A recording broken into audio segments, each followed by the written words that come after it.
সিরিয়ালে যা হয়। ড্যাড ড্যাড, এটা রোহান। ড্যাড, আমি রোহানকে খুব ভালোবাসি আর আমি ওকে বিয়ে করতে চাই। তুমি প্লিজ হ্যাঁ বলে দাও। তুমি এই ছেলেটাকে এক্ষুনি এখান থেকে চলে যেতে বলো। আর তোমাদের মতো ছেলেকে না আমার ভালো করে চেনা আছে। দেখেছো যে আমার বেটু একটা বড়লোক বাড়ির মেয়ে, আর দেখে গলায় ছুঁড়ে পড়েছে, তাই না? ও ড্যাড, ইউ আর রং। রোহান মোটেই অমন ছেলে নয়। তুমি যদি রোহানের সাথে আমার বিয়ে না দাও তাহলে আমি এক্ষুনি গিয়ে রোহানকে বিয়ে করে নেবো।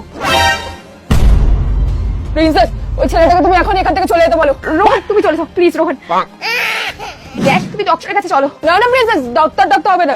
তুমি বলো তুমি আমার পছন্দ করা ছেলেকেই বিয়ে করবে। আমি তোমার পছন্দ করা ছেলেকে বিয়ে করবো, কিন্তু প্লিজ তুমি ঠিক হয়ে যাও। বাস্তবে যা হয়।